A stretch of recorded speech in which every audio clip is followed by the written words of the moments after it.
This ain't about Tom. Tom, this is not about you. This is Brees' moment. Congratulations, man. Unbelievable career. I'm happy to play in an era in which you played. I'm happy to be a quarterback. Yada yada yada. This is not about you. You're going to interject that'll be like me, hey, guy getting ready to retire, Jen, and I'm up there giving a speech.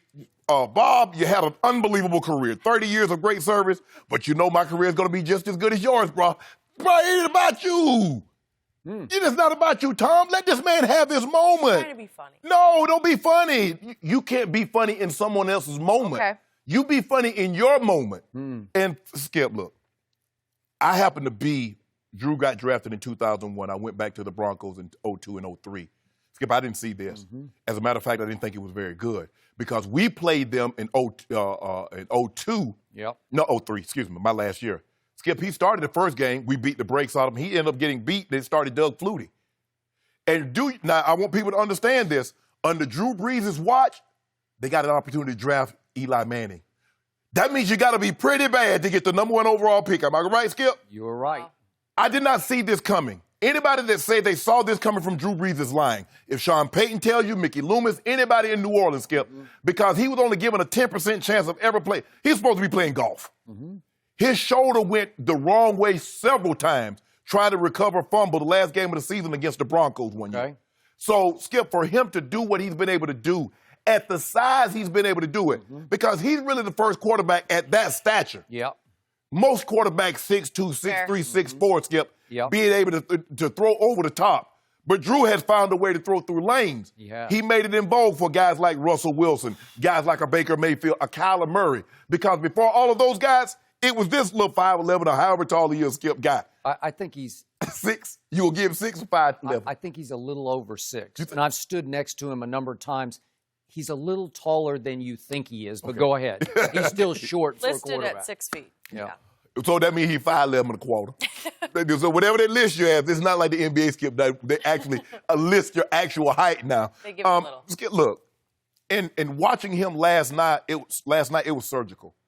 Skip, this is ridiculous. I mean, okay, he has the most touchdown passes. He has the highest completion percentage in a season. He has the highest completion percentage for a year. He has the highest most passing yards for a career. Skip, he's not done. Tom, you're never going to have this record because if you look at it, Skip, let's be real, all the way 100. Drew Brees is playing at a higher level than Tom Brady, Skip. And the thing that he has in his favor is that what, Skip? Half of his games every year are played in what? A dome. And then he gets another game where, Skip? In Atlanta, in a dome. And then he gets another game what year? He might get rain in Tampa, but it's really nice. Now, he might get some cold weather, so that's the advantage that he has over Tom, is that he's playing 9 of his games every year in a climate-controlled building. Elements will never come into play. Well, Tom is playing in Foxborough. He got a game in New York also, and he got a game in Buffalo. So, Skip, the difference is 10 of his games, you never really know what kind of weather you're going to get. But this is unbelievable what he's been able to do. This many, and the thing is, Skip, you look at, okay, Phillip Rivers is at 395. You believe Phillip Rivers is going to throw for another 160 touchdowns? I do not. Ben Roethlisberger is at 365. Skip, and I think 365, and then you got Aaron Rodgers at 362. So, Skip, whomever, and I believe Drew, when he retires, will have this record. You're basically looking at Mahomes, but you got to have a lot of things, Skip. You look at Drew. Drew has really, this was the first injury that he had this year that caused him to miss a significant amount of time. Tom had the ACL. That caused him to miss an entire season. But for the most part, they show up with their lunch pail, they hard hat, they punch the time clock, and they do work. Skip, I believe Drew will end up with this record. He will have this record a lot longer than Peyton Manning did. Peyton had it for about 2.5 years, Skip, before Drew came along and broke it.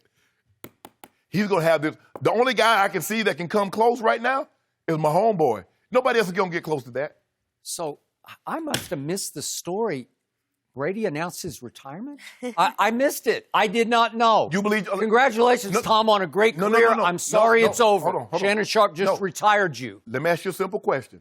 Do you believe Tom Brady currently, right now, is playing at a higher level than Drew Brees? I think he could pass Drew Brees in the next 2 games. That's what I think. Where the hell is Drew Brees going? Did he retire?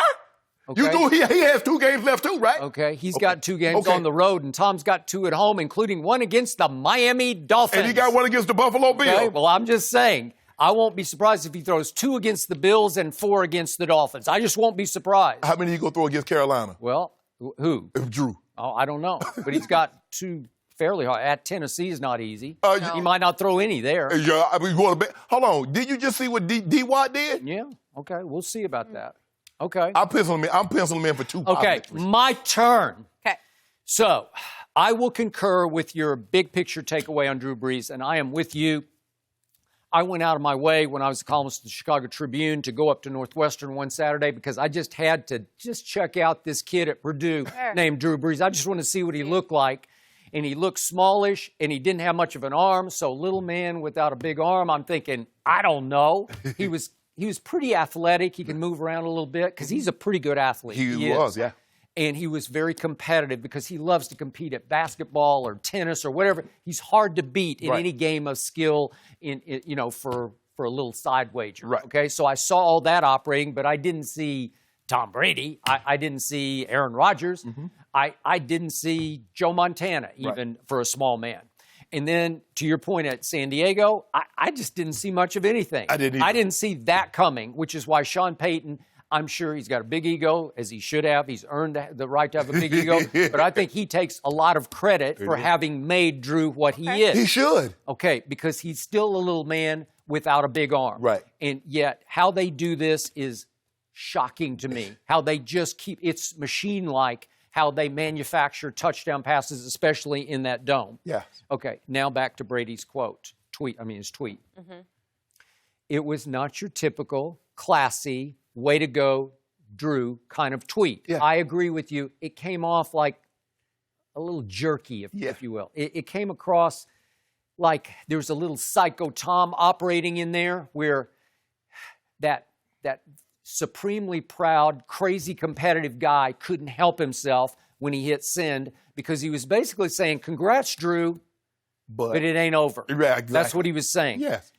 Congrats, Drew, but don't forget about me. And he wasn't talking to Drew. He was talking to everybody else. Yep. It wasn't about Drew. It was about he reminding everybody, I'm not done yet. Right.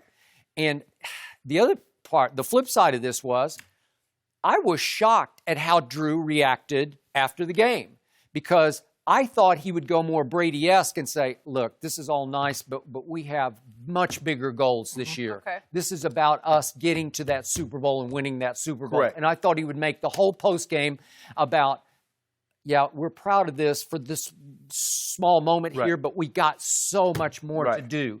And instead, he embraced the moment like it was over, like he broke a record.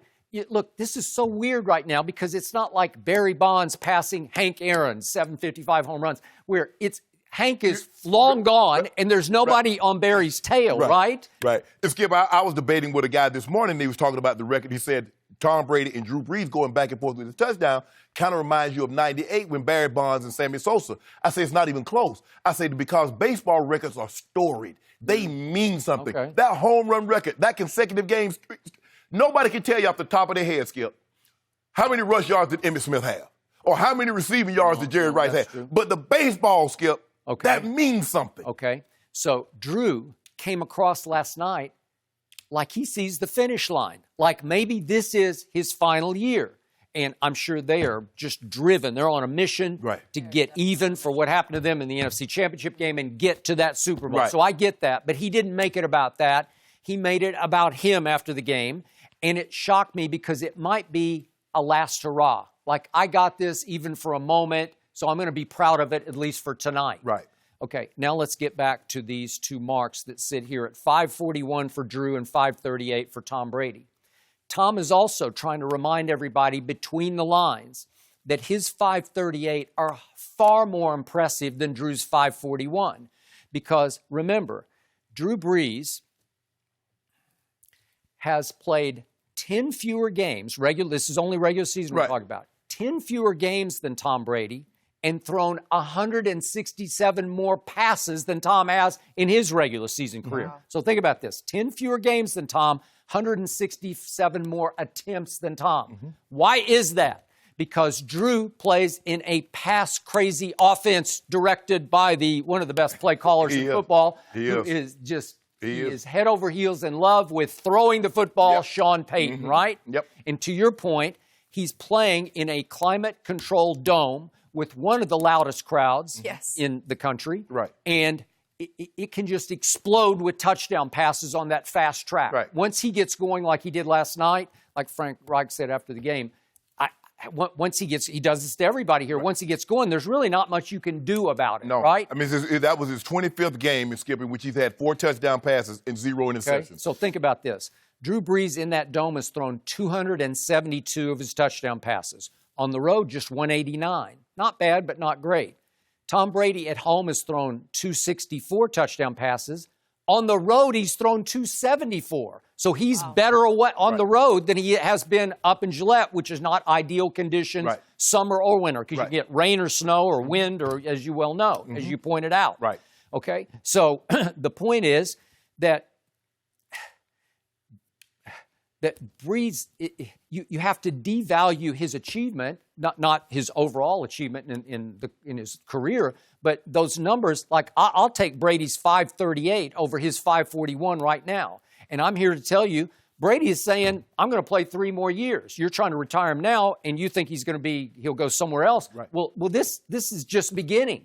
Thank you for watching. You can subscribe here to get the latest from the show, and be sure to check out more of the best clips from Undisputed, or go watch a few other segments from our other shows on FS1.